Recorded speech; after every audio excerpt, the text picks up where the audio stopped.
Então, eu sou Andressa Abreu da Silva, eu sou bolsista para o SUC-CAPES, modalidade 2 na Universidade de Caxias do Sul, e esse trabalho está em andamento como tese de doutorado, sob a orientação da professora doutora Eliana Maria do Sacramento Soares. Então, o título seria Possibilidade de ensinar e aprender matemática em convivência na pós-pandemia. A instituição é na Universidade de Caxias do Sul, UFCS. A introdução, então. Durante a pandemia, o ensino presencial foi substituído inicialmente pelo ensino remoto, que acabou evoluindo para o ensino híbrido conforme a pandemia ia sendo controlada, entre aspas. Com o retorno às aulas, o ensino híbrido consiste, então, em atividades remotas e atividades presenciais. Com a retomada das atividades presenciais, a gente percebeu que, além dos estudantes enfrentarem dificuldades referente à tecnologia, eles sentiam falta de outros aspectos, que era a falta de estar junto com os colegas em sala de aula. E a biologia do conhecer, ela traz a convivência como estar junto em legitimidade, a fim de compartilhar as experiências, respeitando e aceitando o outro como legítimo. Dessa forma, o problema de pesquisa seria: quais as contribuições da biologia do conhecer para a criação de ambientes de aprendizagem de matemática para o ensino básico no contexto da cultura digital pós-pandemia? E o objetivo seria apresentar norteadores, pistas e possibilidades para a criação de ambientes de aprendizagem de matemática para a educação básica, tendo como base a biologia do conhecer no contexto de pós-pandemia.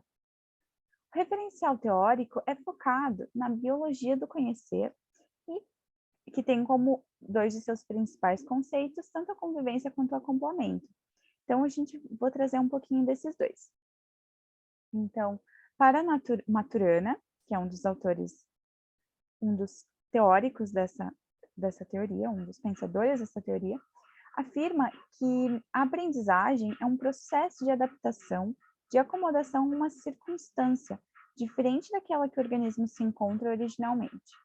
Ainda para Maturana, o professor ou professora é a pessoa que deseja a responsabilidade de criar um espaço de convivência, um domínio de aceitação recíproca, que se configura no momento em que surge o professor em relação aos seus alunos e produz uma dinâmica na qual vão se mudando juntos. Então, a mudança ocorre mutuamente.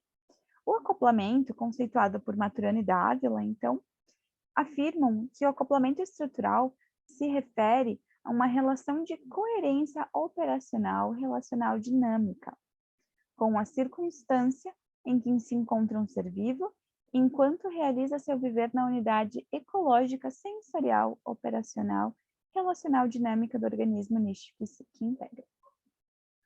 O método vai ser baseado na cartografia.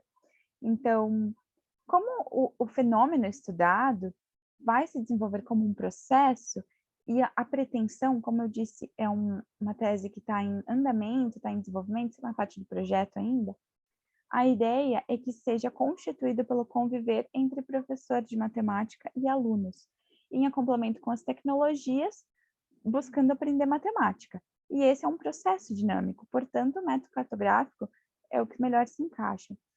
E nesse método, a tarefa do pesquisador é mapear os processos e emergências, estando ele imerso nesse campo de pesquisa, e ele vai acompanhar o fluir do que acontece entre professor e aluno, convivendo entre si e com as tecnologias digitais. A cartografia é um método que permite registrar as transformações do percurso do pensamento, ao mesmo tempo em que faz aparecer as problematizações e objetivações. Esse método ele é constituído em 4 passos. O rastreio, que seria a varredura do campo de estudos, que já foi realizada ali quando definimos qual seria o contexto que a gente ia estudar, né? O toque, que é uma atenção dada a observar o campo de pesquisa, observar o cotidiano de professores e alunos. O pouso, que é estar atento, no sentido de deixar o campo se desvelar, o movimento de ampliação dos conceitos do quadro teórico. E o reconhecimento atento, que é a retomada do processo, que é recursivo e permeado de idas e vindas do campo de pesquisa e a teoria. Para as considerações finais, a gente apresenta que a intenção é fazer emergir as processualidades para a criação de ambientes de aprendizagem, para que sejam espaços constituídos de convivência, onde professores e estudantes e também o objeto do conhecimento. O foco não é a materialidade em si, no sentido do recurso tecnológico, mas sim aquilo que os sujeitos desenvolvem interagindo entre si e o objeto de conhecimento, de forma que o aprender, os conceitos matemáticos, possa emergir no acoplamento entre sujeito e objeto, enquanto estes se transformam mutuamente. Daí, indicamos que tenha-se um olhar diferenciado do processo educativo, sendo esse um olhar mais amplo, incluindo o ser estudante no convívio escolar e também no cotidiano.